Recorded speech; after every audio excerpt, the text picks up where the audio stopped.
England के peak district में normal day था, लेकिन कुछ ही घंटों में यह दिन इतिहास का सबसे बड़ा दिन बनने वाला था। एक ऐसी घटना जो सबके रोंगटे खड़े कर देता है। एक 20 साल का लड़का नील मास, जो ऑक्सफोर्ड यूनिवर्सिटी का स्टूडेंट था। नील मास और उसके फ्रेंड्स का उस दिन प्लान होता है केव एक्सप्लोर करने का।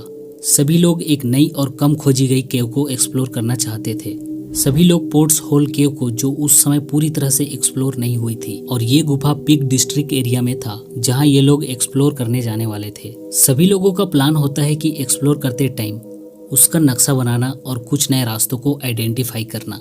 यह कोई प्रोफेशनल मिशन नहीं था, लेकिन कुछ लोगों को थोड़ा बहुत केव का अनुभव था। लेकिन उस दिन ऐसा क्या हुआ और क्यों आज तक उस गुफा को फिर से नहीं खोला गया? आइए जानते हैं नील मास की आखिरी सांसें की दर्दनाक कहानी।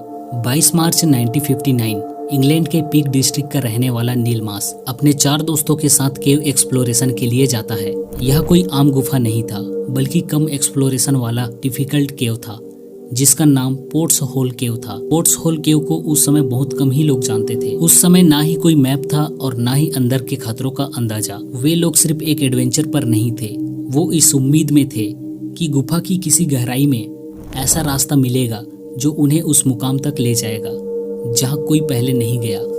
शायद उनके नज़र में यही तरीका खुद को साबित करने का था। गुफा का रास्ता इतना नैरो और टाइट था कि एक टाइम में सिर्फ एक ही व्यक्ति केव के भीतर जा सकता था। लेकिन जैसे ही सभी लोग केव में उतरते हैं, अंधेरा और घना होते जाता है। सामने कुछ भी दिखाई नहीं दे रहा था। नील मास और उसके फ्रेंड टॉर्च ऑन करते हैं और केव के अंदर जाने लगते हैं। नील मास और उनके साथी अपने साथ रस्सियां, टॉर्च और कुछ जरूरी गियर्स लेकर आए थे। गुफा के अंदर कई सारे रास्ते थे। कुछ पहले खोजे जा चुके थे तो कुछ नए रास्ते लग रहे थे, लेकिन नील की नजरें उन रास्तों पर थी जहां अभी तक कोई नहीं गया था। नील मास धीरे धीरे अंदर जाने लगा। तभी लगभग 100 फीट की गहराई पर उन्हें एक बेहद सकरी और सीधी नीचे जाती हुई सुरंग दिखाई दिया, जहां एक पतली सी दरार जिसमें इंसान मुश्किल से सरक सकता था। नील मास, जो टीम का लीडर था, उसने फैसला किया कि वह इस रास्ते में सबसे पहले जाएगा। उनके दोस्तों ने मना किया और कहने लगे, ये रास्ता ठीक नहीं लग रहा, अकेले मत जा। लेकिन नील ने जवाब दिया, किसी को तो पहला कदम उठाना होगा। डोंट वरी, मैं संभाल लूंगा। नील मास ने कहा कि मैं बस देखकर आता हूँ, ज्यादा गहराई में नहीं जाऊंगा। उसने रस्सी को अपनी कमर से बांधी और धीरे धीरे नीचे सरकने लगा। जैसे जैसे वह नीचे जा रहा था, ऊपर दोस्तों की आवाजें धीमी होती जा रही थी और अंधेरा और भी गहरा होता जा रहा था।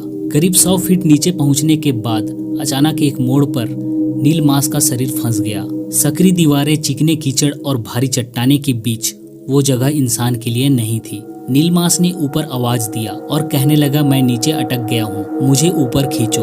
दोस्तों ने तुरंत रस्सी को खींचना शुरू कर दिया, लेकिन कुछ भी नहीं हुआ। रस्सी बिल्कुल टाइट हो गई थी। नीचे से नील मास पूरी कोशिश कर रहा था, अपने पैरों से धक्का देना, हाथों से ऊपर खींचना, लेकिन जितनी तेजी से हिलने की कोशिश करता और भी फंसता जाता। नीचे कीचड़ में उसका पैर फंस चुका था। उसके चारों ओर जगह इतनी तंग थी कि वो अपना हाथ तक हिला नहीं पा रहा था। ऊपर उसके दोस्त घबरा चुके थे। उन्होंने तुरंत मदद के लिए पुलिस और वॉलेंटियर्स को बुलाया। धीरे धीरे यह खबर पूरे इंग्लैंड में फैलने लगी। नील अब लगभग 2 घंटे से नीचे फंसा था।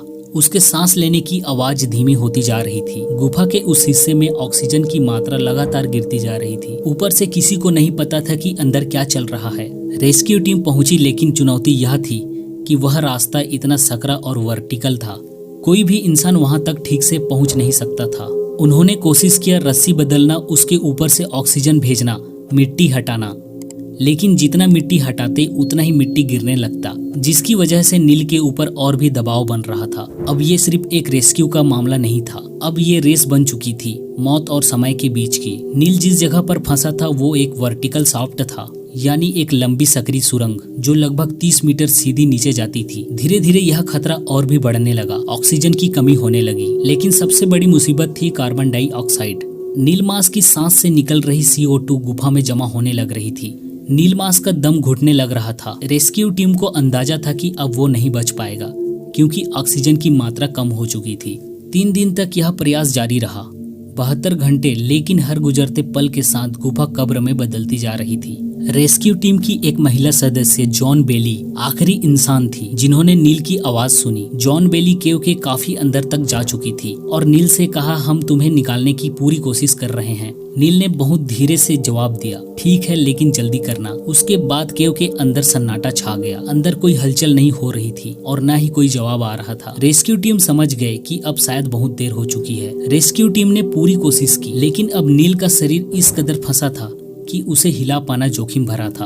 और सबसे कठिन फैसला तब लेना पड़ा जब नील के फादर को उन्होंने कहा, उसे वही रहने दो, उसकी कब्र अब यही गुफा होगी। रेस्क्यू टीम ने केव के उस हिस्से को सीमेंट से पूरी तरह बंद कर दिया और उस गुफा का नाम रखा नील मास केव।